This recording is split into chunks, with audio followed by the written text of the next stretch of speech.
Hello, everyone. Good evening or good morning, depending on where you are in the world, or good afternoon. My name is Stacey Alvela Campa. I am the community manager and the coordinator of the ambassador program here at Island Innovation. And I'd like to welcome you to day 4 of the 2022 Virtual Island Summit. Thanks so much for joining us today. I'm actually based in Barbados, so I'm very excited to be here because I think this particular topic is very relevant to all islands. So before I tell you a little bit about the session today, I'll just let you know that Island Innovation is a global network as well as a creative agency, and we help to advance innovation and drive sustainable change across island communities all over the world. So please feel free to visit our website, islandinnovation.co, and learn more about our network and our services. So as I said, I'm very happy to be presenting this session, which is entitled Towards a Low Carbon and Resilient Development in the Pacific Countries. Because as we know, the Pacific region is very much on the front lines of what's happening now with climate change. And in order for us to really effectively combat the crisis that is climate change, a crucial aspect of all of this is, low carbon development and looking at ways that we can look at renewable energy. So before we begin, I would invite you to use the chat function to please introduce yourself, say where you're from, and a poll is going to appear, or it's appeared already. And you can let us know where you're from because we want to get to know you better. So we would very much like to see which region you are coming from or which region you're tuning in from. You can let us know what sector you belong to as well. We have a range of sectors there mentioned, and also what industry you belong to. So while you're looking at that, while you're filling out the poll, I also want to let you know that use the Q&A function for your questions, and we're going to do our best to monitor both the chat as well as the Q&A. Okay, so let's see when the results of the poll are going to come up. I'm very interested to know who is joining in on what I believe is a pertinent topic for all islands. Okay, so we can see by and large, it looks as if the vast majority of people tuning in are yes, coming from the Pacific region. So that's very good to see. Okay, so, and then after that coming in, I would say almost a distant second is North America. So it's great to see the Pacific region represented here today. Thank you all so much for tuning in.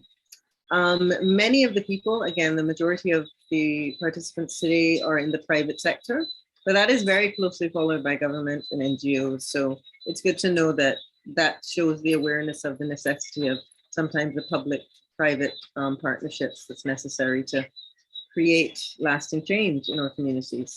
And it's as no surprise, most people are from the environmental services and our oceans conservation sector. And we also have finance and politics and government relatively strongly represented. So without further ado, I'd like to introduce you all to our moderator today. Our moderator today is Ambassador Sol Amara. He is the Secretary General of the Pacific Island Development Forum, and we're very, very honored to have him here. So please turn on your camera and join me on screen, Ambassador. Thank you again for being part of this year's Virtual Island Summit. I will now hand over to you. The floor is yours, Ambassador. Thank you very much, Stacey. Bula Vinaka and warm greetings from the Pacific Islands. I appreciate the opportunity to moderate and facilitate this important session titled Towards a Low Carbon and Resilient Development in the Pacific Island region.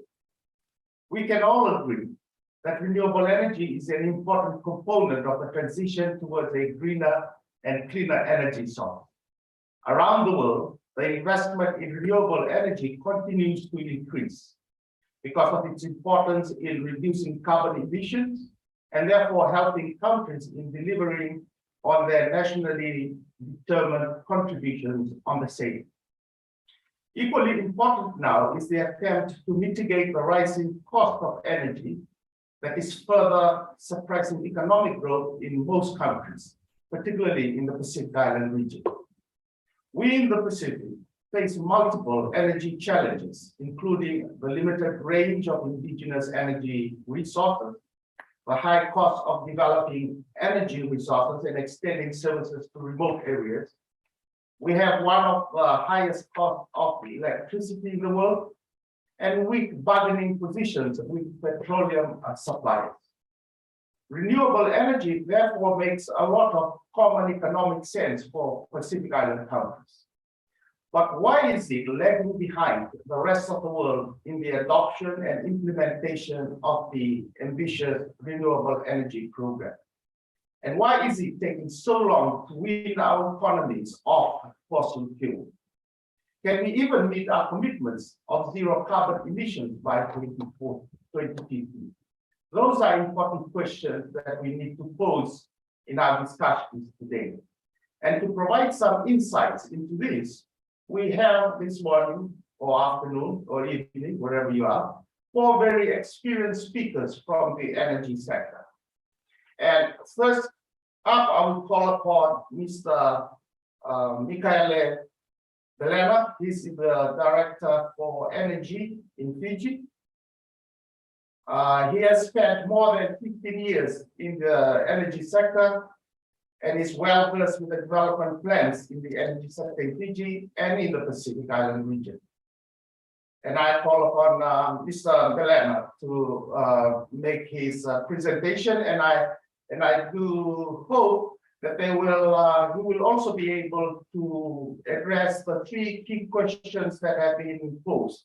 And that is, what role can the Pacific governments play in promoting an inclusive and just energy transition in their countries and globally?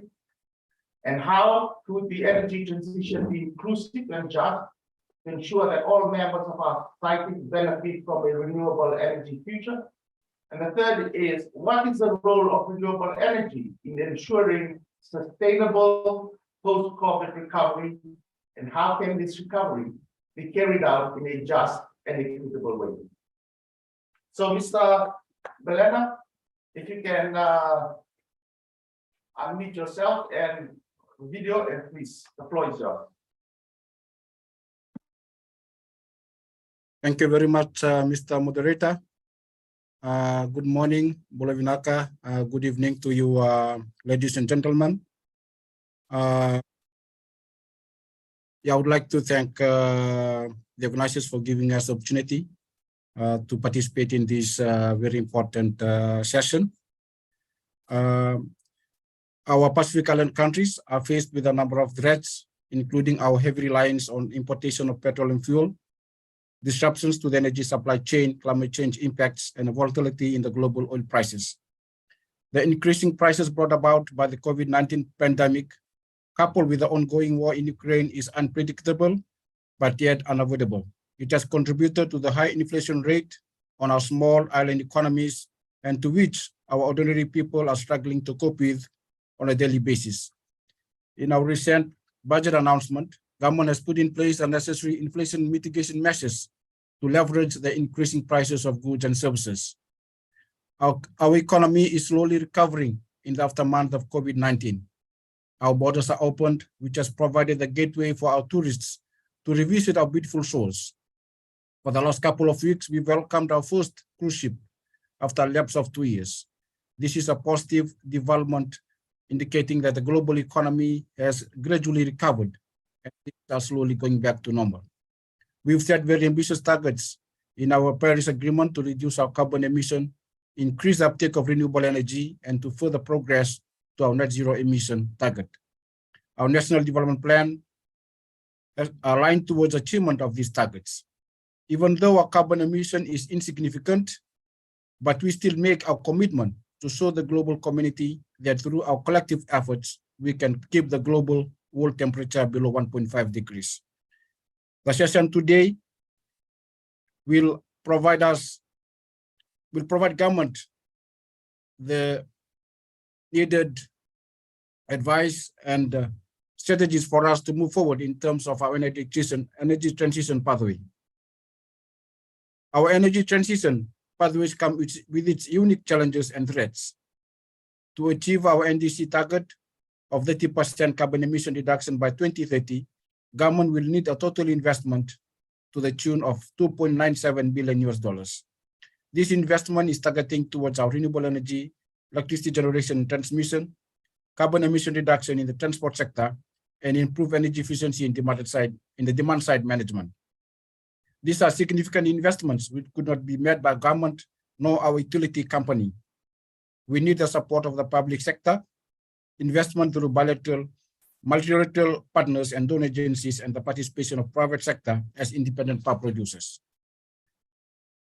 Our current electricity mix stands at around 50% renewable energy, predominantly through hydropower, and to increase further to close to 100% by 2036. To scale up our renewable energy target, government is looking at the use of solar, biomass, wind energy, and other smart technologies. There is also potential for geothermal, OTEC, and hydrogen, but further studies and investigation will be required for its commercial use and application. In our transport sector, government has incentivized the introduction of electric vehicles, clean fuels, and technologies. The ongoing increasing fuel prices has pushed our people to look at alternative transport mode, including carpooling or traveling in the public transport. The threat of climate change on our infrastructure cannot be overstated. The need to build sustainable and resilient infrastructure has been the center of our planning documents and framework, including our negotiation to the local, regional, and international meetings. Accessing to innovative and smart investment is a key achievement on our energy transition pathways. However, we need to streamline the process and criteria to make it easier and convenient for small island development states in the Pacific to access and optimize on these funding opportunities. Thank you so much, Mr. Moderator, for this opportunity. Thank you, Mr. Melena, for those comments, particularly highlighting the socioeconomic cost of energy in the whole of society, particularly in food production.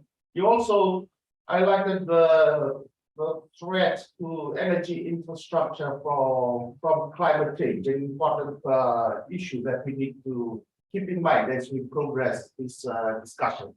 Our second speaker this morning is Mr. Fiji Nakabulewu.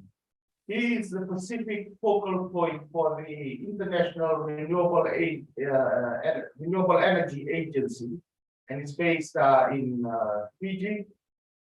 He's been a career civil servant till 2014, and in 2015 he ventured into consultancy work in the Pacific region, and for the last 2 years he has joined the International Renewable Energy Agency, and is currently the Pacific Island focal point.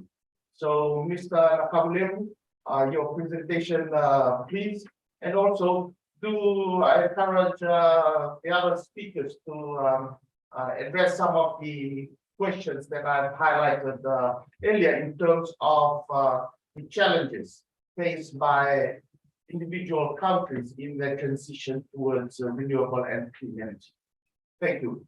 Mr. Nakabulewu.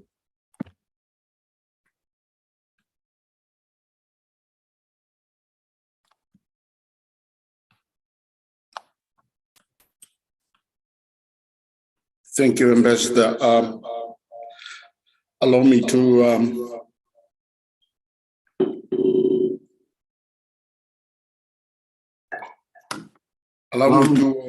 sorry, it's an echo.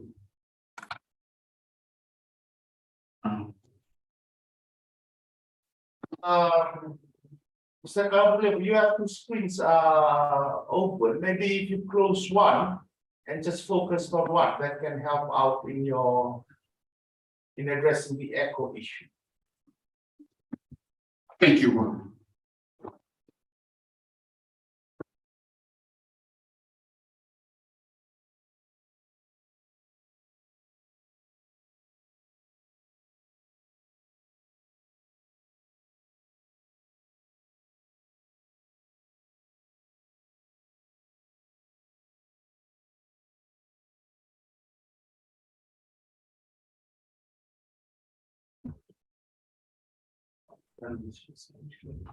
Hello? Yes, your presentation is on the screen now. Please proceed. Please remember to run it on full screen mode, facili. Okay, perfect. Looks great. All right, thank you very much. Thank you, Secretary General, for PIDF, the Pacific Islands Development Forum. I also echo the same to Mr. Melena, remaining speakers, and also the Island Innovation for IRENA. to speak and be part of this important forum. IRENA, for information, basically was established in 2011. It is headquartered in Abu Dhabi, UAE, Muscat City. But from the location at Abu Dhabi, it also has an office, IRENA Innovation and Technology Center, that is located in Bonn, Germany. It is also a permanent observer to the United Nations in New York, US. In terms of mandate, it is to promote the widespread adoption of sustainable use of all forms of renewable energy worldwide. And those are the resources that IRENA actually works on in terms of renewable energy. Basically, it's an intergovernmental organization as well. It supports countries in their transition to sustainable energy future, and serves as a principal platform for international cooperation, a center of excellence, and a repository for policy, technology, resource, and financial knowledge on renewable energy.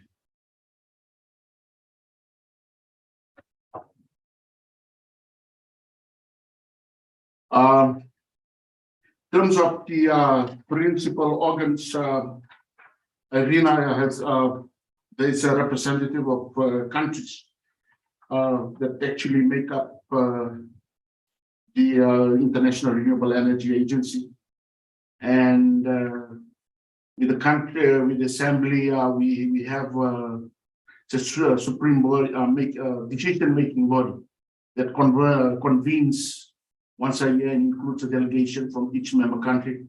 There's about 184 countries altogether that have actually signed on to the IRENA status.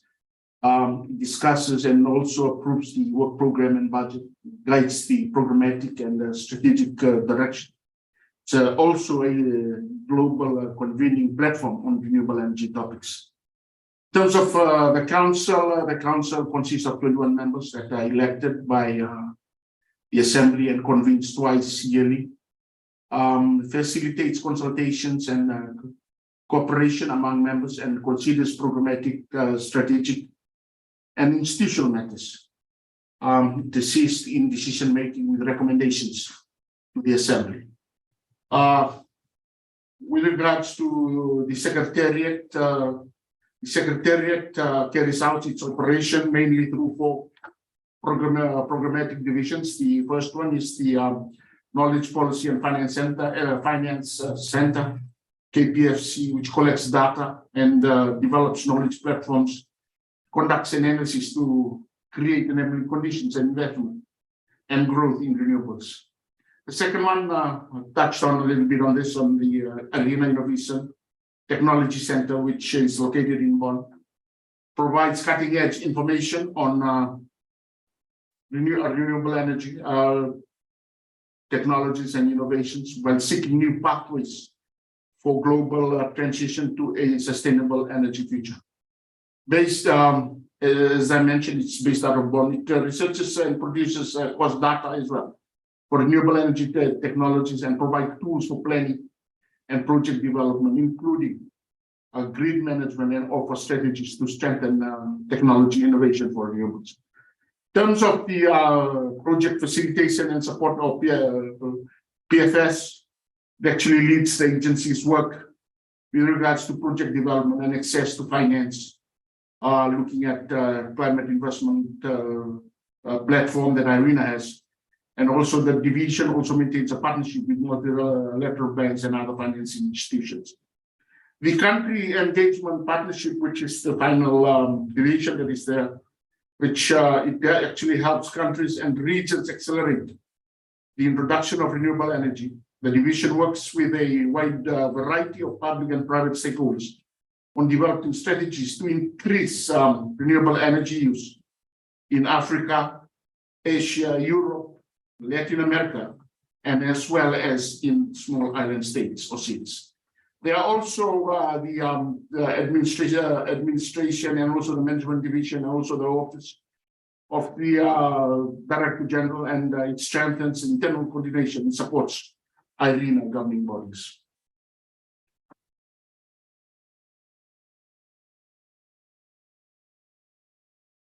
The slide that is before you, IRENA's 1.5 degrees pathway positions electrification as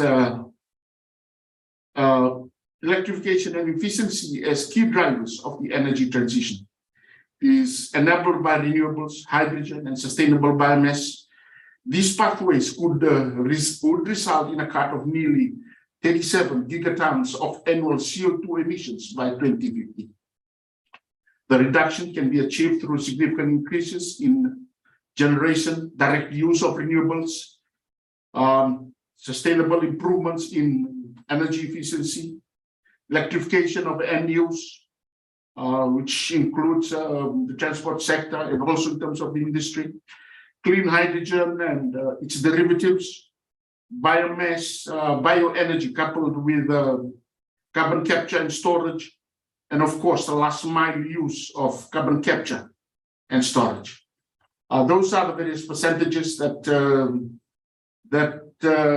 have been actually calculated that actually will derive 37 gigatons of annual CO2 emissions by 2050.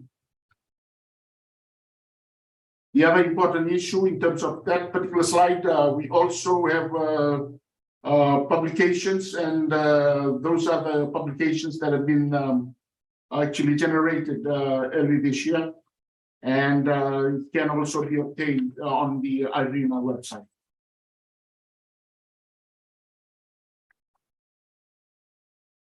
According to IRENA data, solar energy accounts for 36% of total installed renewable energy capacity that is in seats, followed by 20% of hydropower.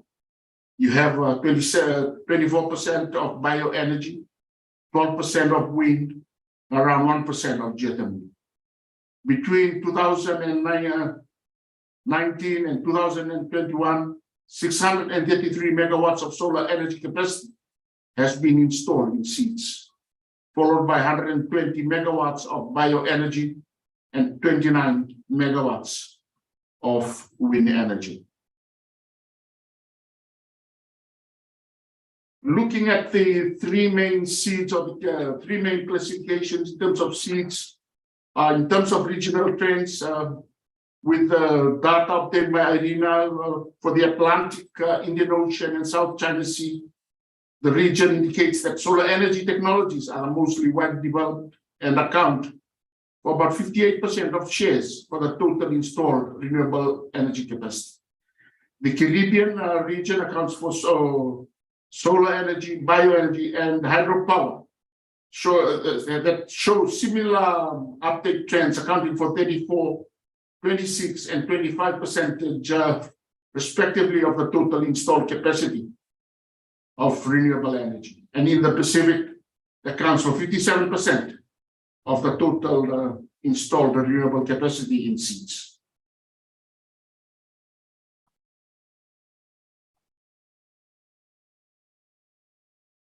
Thank you. Well, the slide that is before you right now basically shows the sheets and the locations around the world. The Seeds Lighthouse initiative with the International Renewable Energy Agency was actually launched at the United Nations Climate Summit in 2014 in response to the Seeds call for action to achieve the objectives laid out by the Seeds Accelerated Modalities of Action, or the SAMWA pathway.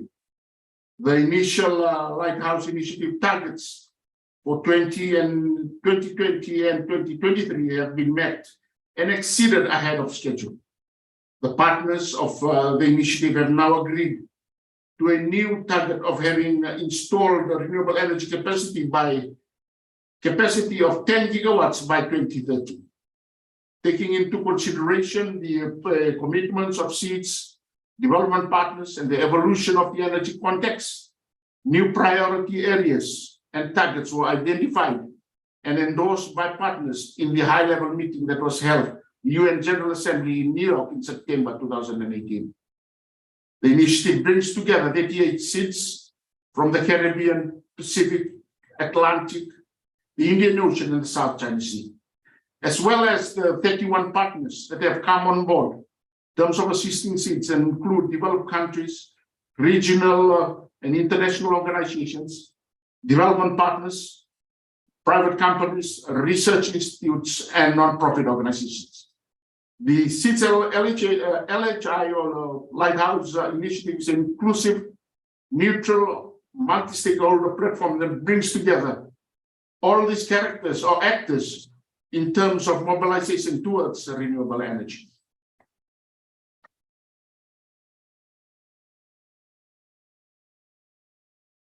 With the 39 seats and 34 partners, it tries to address all elements of energy transition for holistic, sustainable development of seeds.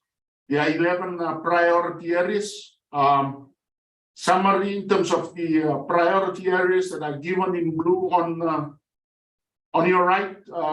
Basically, it supports seeds in reviewing and implementing of NDCs and technical assistance and capacity building. It expands from assessment and planning of implementing effective, innovative solutions, promote renewable sources, including geothermal and ocean energy, and step up work on PV and wind. Support of development of bankable projects, access to finance and cooperation with the private sector, strengthens institutional and human capacity in all segments of renewable energy value chain, expand focus beyond power generation to include transport and other sectors, and leverage synergies between renewable energy and energy efficiency.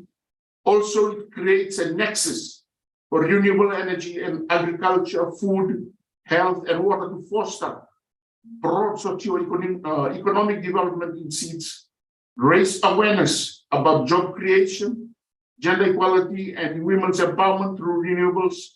It links renewable energy uptake to climate resilience and more effective disaster recovery, and enhance the collection of dissemination of statistics supported that support informed decisions and policy making in seeds.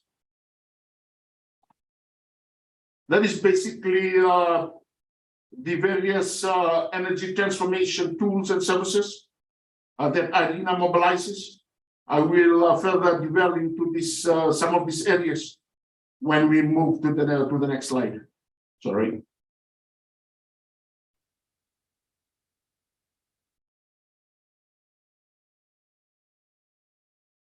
Renewable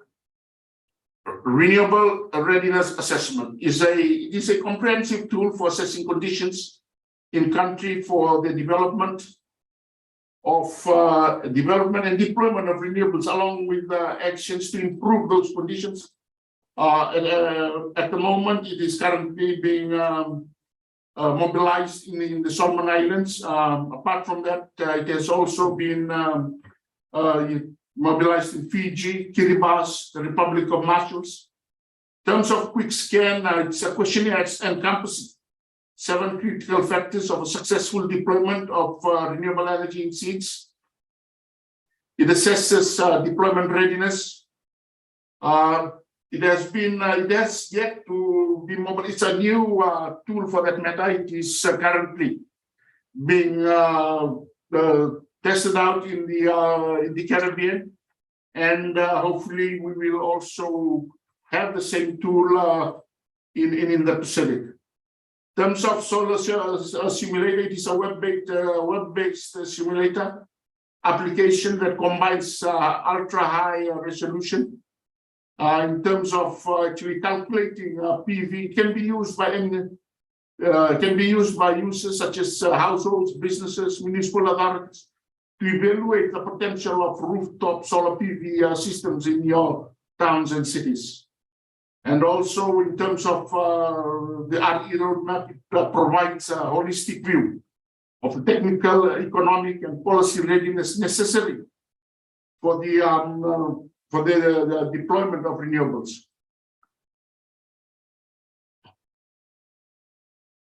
In terms of the renewable energy roadmap, we just completed the work in Palau. And as you can see in the slide in front of you, that the support fully decarbonizes its energy to develop a renewable energy roadmap. It outlines the options for the country to consider fully decarbonizing its energy sector. ARENA has undertaken a detailed analysis and scenarios to accelerate the uptake of renewables. And you noted that if it is to achieve its proposed target of 100% share by 2050, is to accelerate deployment at the same time. Look at improving capacity at the Palau public utilities, and also looking at other areas such as power purchase agreements, and also the adaptability in terms of the grid. Mr. Nakabule, would you be able to wrap up? We have two speakers to join us now. Thank you. Yeah, those are other tools that are currently being mobilized in the countries. In terms of other programs and initiatives, we actually embark on strategic partnerships, and also in terms of support of NDC enhancement and implementation in the countries. Those are the projects that we have. Some of the projects that we have mobilized in the Pacific Islands. You can see the diagram on the right is the new Tina Hydro project that is currently being mobilized as we speak. In terms of other initiatives, we've had the ARENA ADFD facility that have seen the implementation of 11 implementation of solar projects of around 500 to 800 kilowatts in seats. The promotion of renewable energy sources, including geothermal, ocean, and the step up on wind, and also in terms of the solar work. In terms of finance, ARENA has the climate investment platform, and a number of countries and also private sectors are actually working in terms of trying to ensure that they get access to such fund. And at the moment, we have Kiribati and also Fiji and Vanuatu that are under evaluation. In terms of the other fund that is available with ARENA is the Energy Transition Accelerator Financing Platform.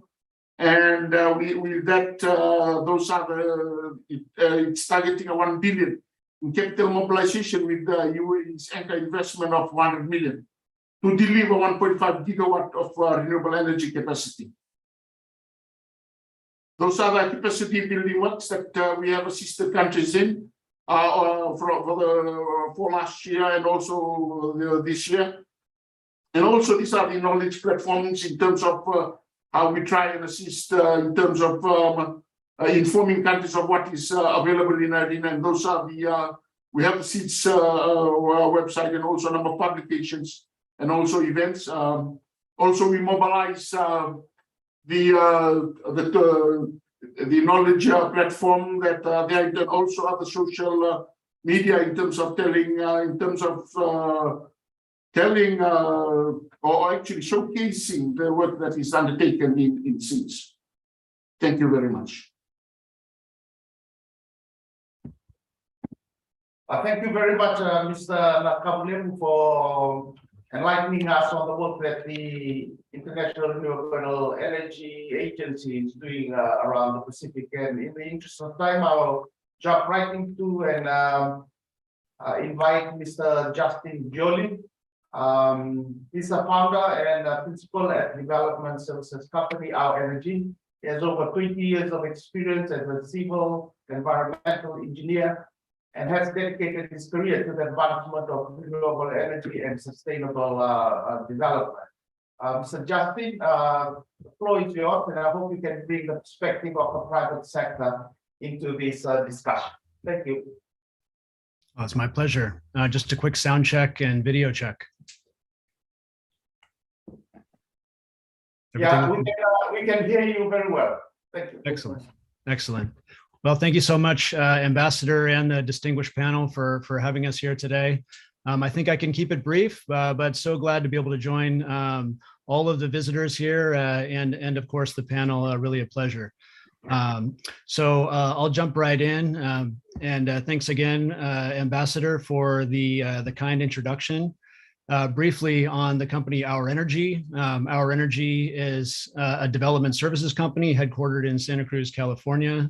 We also have offices in Dakar, Senegal, and are involved in microgrids and advanced energy and resiliency and utilities modernization projects around the world, including significantly in the Pacific, in the Caribbean, across the US and the Americas, and again in Africa. The company is built on a collaborative model and really leverages local partnerships to develop and deploy advanced energy solutions, both in the developed markets and emerging markets. Excuse me. As the ambassador mentioned, I also very pleased to be sitting on the board of directors at Solar Head of State. Solar Head of State is a nonprofit organization, an NGO that is focused on providing a platform for primarily governments within the SIDS community to essentially walk the talk and deploy renewable energy power systems on their government buildings of national importance. In addition to that, we have several other programs that are really rooted in capacity building and local partnerships.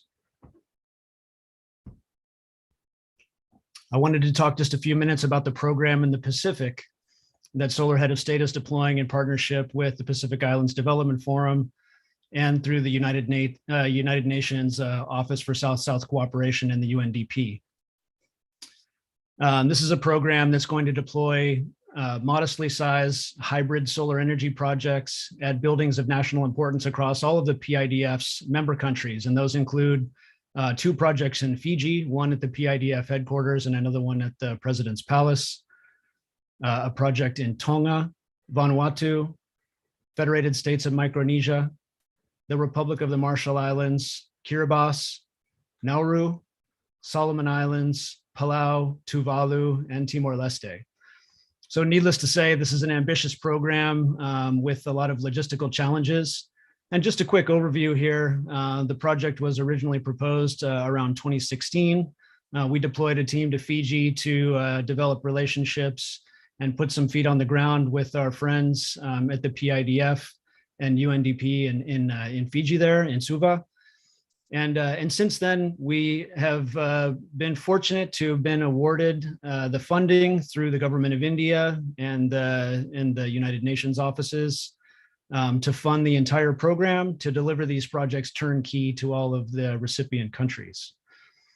Since then, we've seen a little bit of delay and challenge, of course, through the course of the pandemic, but have continued the mission.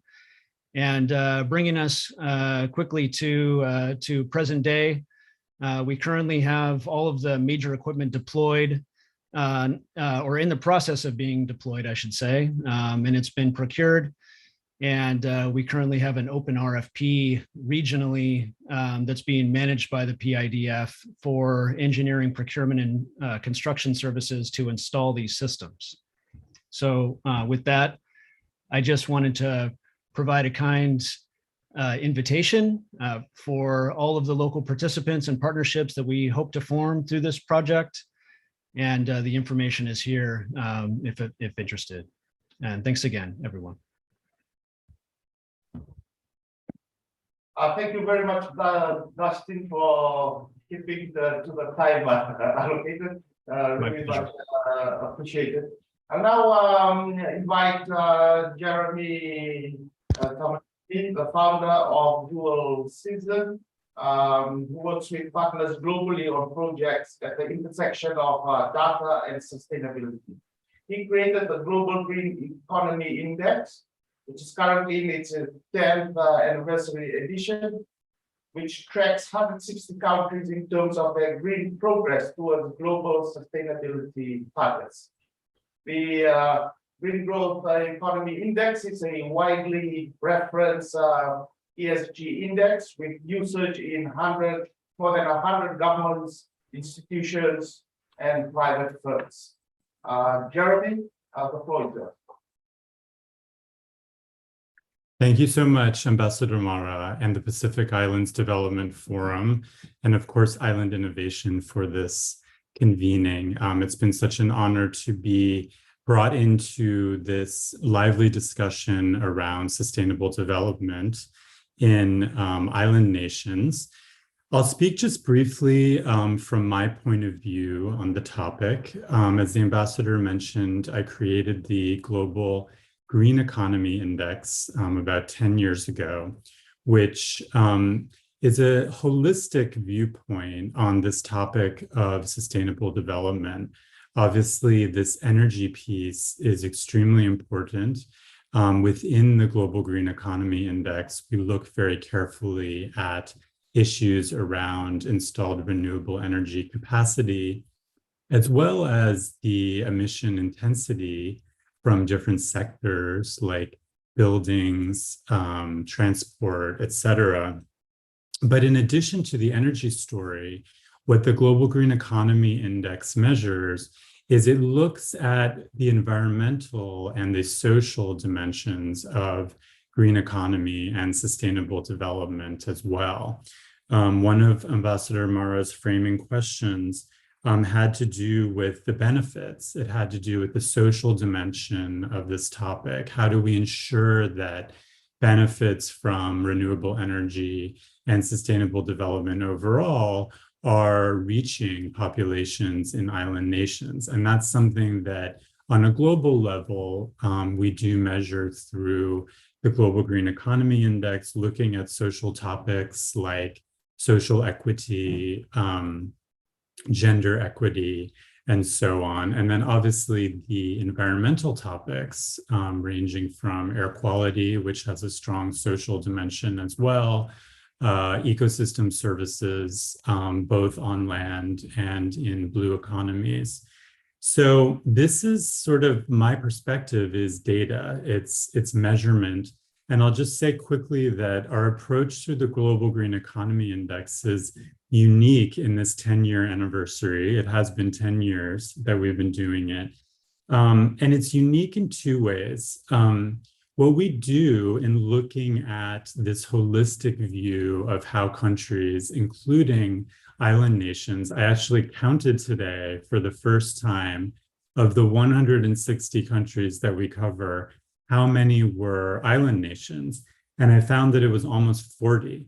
So almost 25% of the total countries that we cover are categorized as island nations, many of them being SIDS. So that was interesting. But in terms of the methodology for measuring those 160 countries, there's two core pieces that we focus on. So for each indicator, we look at the progress that each country has made from usually 2005 to 2020. And we also look at the distance from global sustainability targets. So for example, in a country like Fiji, on an indicator like emissions per unit GDP, what has been Fiji's progress in improving its emissions per unit GDP over the past 15 years? And then how far away is Fiji in that current emissions per unit GDP value from a global target attached to an NDC or some sort of commitment to international climate negotiations? So that is my entry point to this discussion. And I'll conclude, so we definitely want to have some time for questions, I know, with making the linkage really to the Pacific, because I'm here today supporting really the Pacific Islands Development Forum and their initiative to localize this work of data measurement and sustainability measurement frameworks to the Pacific context. So what do we mean by this? Well, what I do through the Global Green Economy Index, I would say is a more global view. It's a very high level look at green economies through a set of indicators that we can compare these 160 countries in a defendable way. And what we're working on with PIDF is a bespoke or a localized sustainability measurement framework, where we look at indicators that have high levels of relevance to the Pacific context. They could be indicators from the energy sphere, from the social sphere, or from the environmental sphere. They also could be indicators that are more linked to green economies, or they could be more linked to blue economies, perhaps a mixture of both. But the guiding spirit of this work is going to be localizing the discussion to create a measurement framework ultimately that gives countries, so government leaders, as well as populations in those countries in the Pacific, a clearer, very transparent framework to begin to both track and improve upon the key green and blue economy indicators that matter most for them. So this is an exciting moment. It's definitely a beginning time for this really innovative transfer, I believe, of this more global view that we've developed over the past decade through the Global Green Economy Index into a much more local view, a Pacific view that can hopefully accelerate conversations and progress around green and blue economies in the Pacific. So I will leave it there and turn it back to Ambassador Mara for the rest of the discussion. Thank you. Thank you very much, Jeremy, for the brief explanation on the work that you do at Dual Citizen. And I, like from the work that we are doing here, I can attest to the usefulness of the Global Green Economy Index as a guiding tool for policy people and also for implementers on the ground. We have a couple of questions that's been posted online. And before I read them out, maybe just to start the discussion rolling, I would like to pose a question to Mr. Nakablevu from ARENA. In one of the slides, Mr. Nakablevu, the total installed renewable energy capacity by region in your comparative analysis of the Caribbean, the Pacific, and the Indian Ocean, it is, I suppose, quite apparent that for the Pacific Island region, the mix of hydro in the renewable energy mix is quite higher than the other region. Is there a particular reason for this?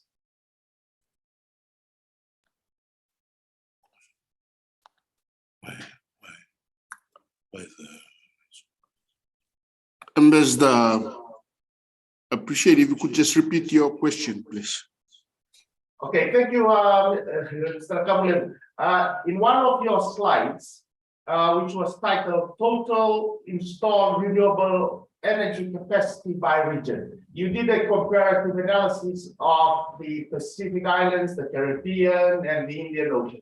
But for the Pacific, it was quite, quite apparent that the share of hydro in the renewable energy mix is quite high. Is there a particular reason for this? Because the other two regions, the share is like much lower. Thank you, Ambassador. The best explanation to that is based on the geographic situations or conditions of the islands. That itself, given that hydro is site-specific, most of the countries in the Pacific region do have mountains and also streams that are ideal for hydro. And that is why you can see that hydro is much more heavier in terms of its presence in the Pacific. In addition, the hydros as well are quite big in terms of seeds perspective for that matter. Most of the islands around the remaining regions are basically flatland, where solar and other renewables are much more preferred as compared to the hydro resource. Thank you.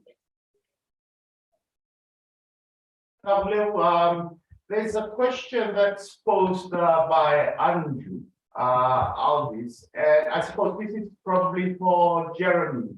Are the indices and data independently audited? Jeremy? Thank you for the question. Let's see, the answer to that. So the methodology associated with the Global Green Economy Index is fully documented on our website at dualcitizeninc.com. We base the methodological approach on guidelines through the OECD, published through the OECD Handbook on Constructing Composite Indicators. And in addition to that level of transparency, where we describe in detail the indicators that we use, their sources, as well as a lot of detail about the methodological approach, we go through a series of evaluations every 3 or 4 years, I would say, through a panel of experts who come mostly from the data measurement space, who look at the methodology and look at the set of indicators and provide feedback and evaluation. And that's an important piece of our growth as a knowledge product, I would say. Having done this for 10 or so years, what's exciting but also challenging around data measurement is that the sources of data change so much over time, as well as the approaches to data measurement. So you're always faced with this challenge between consistency on the one hand, and then wanting to always adapt to the new developments that come along. So we try to strike that balance. And obviously we make sure that all of this information is very clearly articulated through our website to users and partners globally. Jeremy. Yes, thank you, Jeremy. Of course, IRENA has its own data repository, and at the same time, they do all those checks and balances in the countries before actually putting out publications on energy data per se. And in addition, the data and all those publications are actually widely shared, basically showing the confidence as well that is there in terms of the data produced and also the calculations that that are part of that those publications. Thank you very much. Yeah, thank you, Mr. Nakaulebo. There's a question from Mark, and it reads, we haven't seen much publicity nor many success stories of wave tidal energy infrastructure in small island developing states. Is there a reason for this? Example, lack of maturity of technology, destruction of its infrastructure by frequent cyclones, and so on. So if one of the panels or two can respond to the question, please. Thank you, Ambassador. I will take the lead on this. The observation is very valid. Throughout the world, you can see there's only installations of these resources or technologies are very limited. Tidal, for instance, you have it in Korea, you have it in France. Those are the only two countries that come to mind. Basically, the investment costs are not that cost effective for some of our island countries. But in order to venture into those direction or resources, more work needs to be done. At the moment, we're also facing the same issue with OTEC technology. So having mentioned that, even though that Japan is taking the lead on this, but not in terms of mobilization of the technology itself, it's an area that needs to be addressed and addressed very quickly. Thank you. Panelists who wish to contribute to the question? Yes, thank you very much, Mr. Ambassador. Just to add on to the remarks by Pedeli. Yes, I believe in Fiji, we've been doing some research together with the institutions, together with the University of the South Pacific and other tertiary institutions, in terms of carrying out research works on tidal and even OTEC.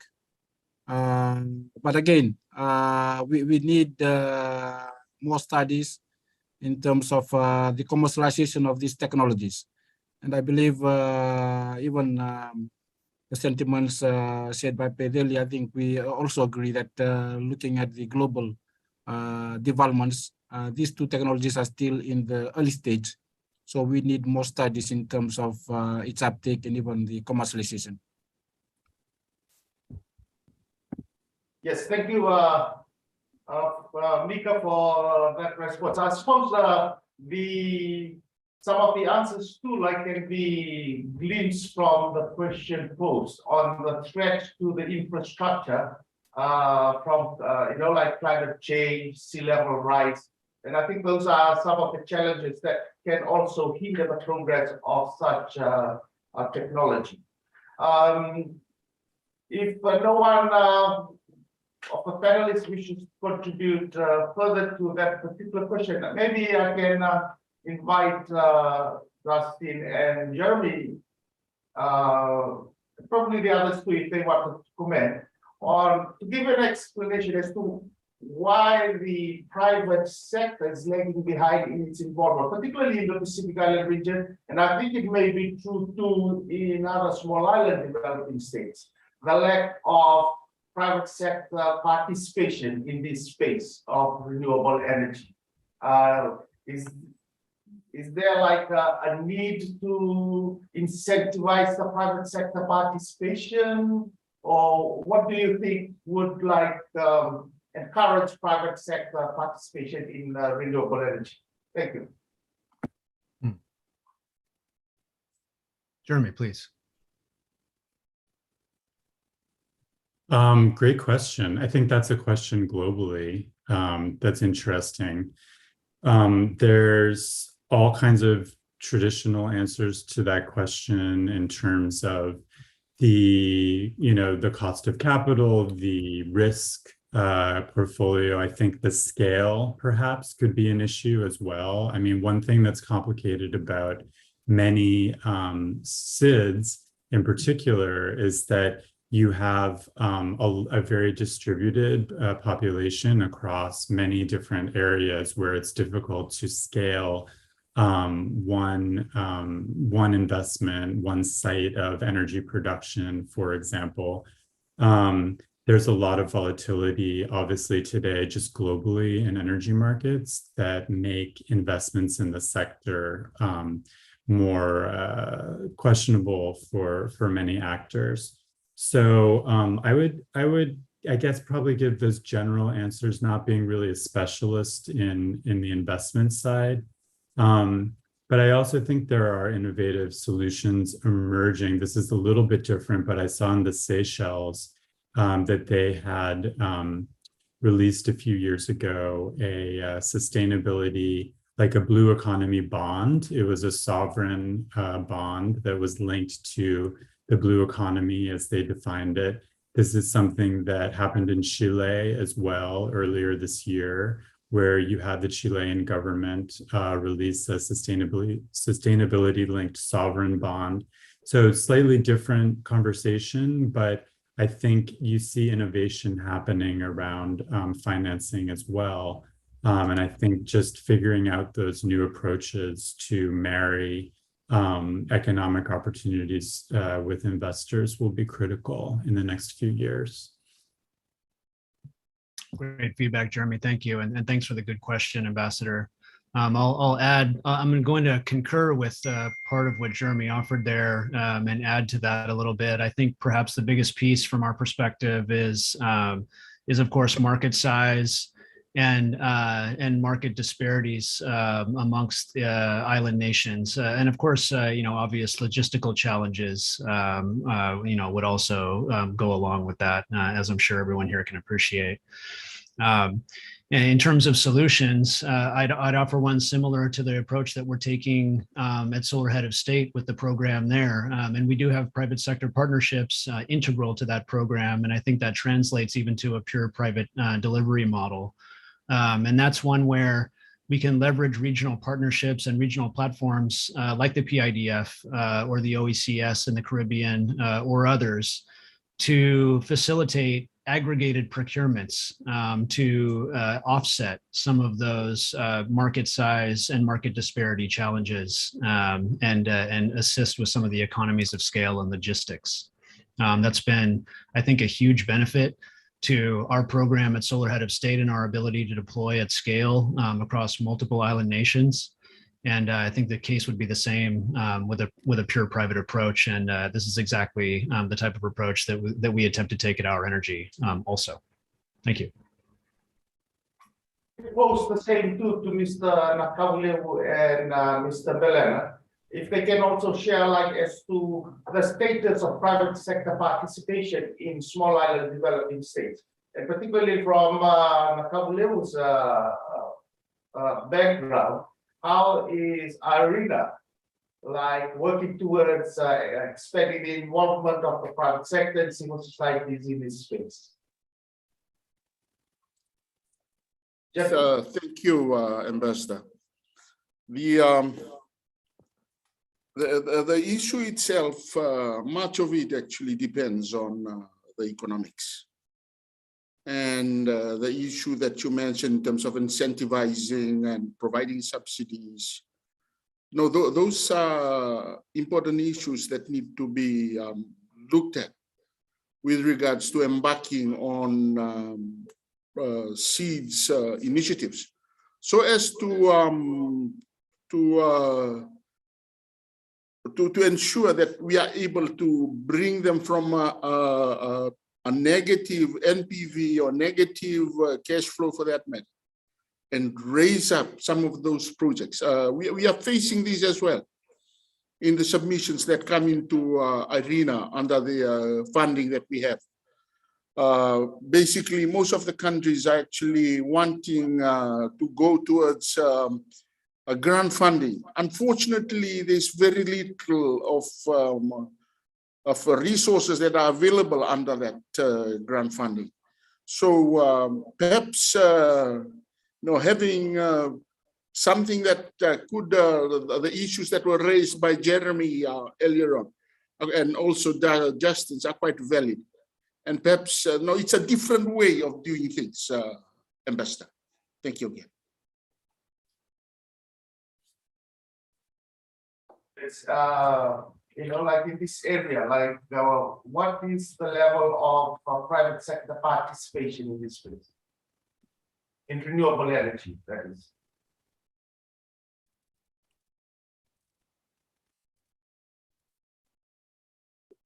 Yes, thank you very much, Ambassador. For Fiji's experience looking at our renewable energy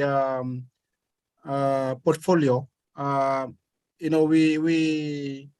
we got around 50% of, more than 50% of our energy supply from renewable. But then again, we're looking at, with all the plans that we have in our NDP target, and also looking at our NDC, we have set very ambitious targets in terms of the increasing uptake of renewable energy. And looking at the market in Fiji, we have only one utility company, the Energy Fiji Limited. So, in terms of new IPPs or private sector entering into the market, it's quite a big challenge because the way the market is in terms of the structure and the market size, and also looking at the different type of technologies. At the moment, we've almost exhausted our hydro potential, and the remaining capacity is not even more than 100 megawatt. But the focus is more into solar technologies. And looking at the technology itself, for them to meet the base load, it will be really a challenge because you'll need to have more energy storage. And that is something from the utility perspective in terms of meeting the needs and demand of the people in terms of making sure that they provide that energy security and affordable energy supply. For them, that is a top priority. And, looking at even the cost of installing solar technologies with battery energy storage, that is quite a bit expensive at the moment because of the battery storage systems. And also looking at the regulatory framework that we have. We really need to see what will be the best tariff that we can set to make sure that private sector are interested to come and invest and also get a return on the investment. Okay, thank you very much, Mr. Belanda, for that very engaging discussion on the involvement of the private sector. You've said quite a lot there, particularly in referencing policy issues that can be improved to allow for private sector participation in this field. I also noticed that Stacy has come on board live, and I suppose that is my cue that we should wrap this discussion up. And I would like to thank all our panelists for their very fruitful engagement and for sharing their own experience in this area of renewable energy. There's a lot to unpack in all the discussions we've had, but I suppose the common theme that we come out with is that in small island developing states, the need for this transition is quite important in terms of not only meeting our NDCs, but also in addressing the increasing cost of fossil fuel in all, which is like choking up a lot of our economies. So thank you again, and for those who are connecting online, thank you for your questions. Apologize that I cannot pose all your questions to the panelists, but for the 3 or 4 that I've been able to share, thank you for those questions. And we will probably continue this discussion online. Stacy, back to you. Thank you so much, everyone. Thank you so much, Ambassador Solomara, for your incredible moderation. I think it was wonderful to see the insightfulness with which you could summarize some of the main points of the speakers, and it really made everything very clear, very riveting. This is something that I know all of our attendees will be quite spurred to keep on investigating on their own. And I thank you once again for all of your contributions to all of our speakers. We had Michaela Benena, from the Director of Energy from Fiji. We had Facili Nakavulevu from the Pacific Focal Point of the International Renewable Energy Agency. Justin Jolly, the Principal of Or Energy, and Jeremy Tamanini, the founder of Dual Citizen LLC. Thanks so much to our speakers. So tomorrow we'll be continuing the discussion on renewable energy. Tomorrow, bright and early, we have another session at 8 a.m. New York time, 1 p.m. British Standard Time. And this is entitled The Challenges and Opportunities of Islands Implementing Renewable Energy. I think we have a request for a group photo. Is that right, Christian? That's right. Will all speakers please turn on your video so we can do a group photo?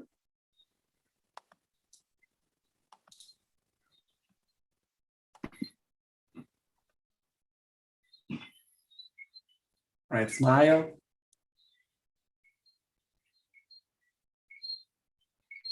Perfect. Thank you so much. Thanks, everyone. So I'd like to encourage everyone, please, to fill out our feedback form. I know that the link has been posted in the chat. We'd really love to hear how your experience of the Virtual Island Summit has been so far. Is there anything you'd like us to change? Is there anything you'd like to see more of? So we look forward to hearing from you. So with that, once again, thanks so much, everyone. And I really appreciate all of your participation, and I appreciate the time of our moderator and our speakers. Thank you so much. Thank you, Naka. All the best.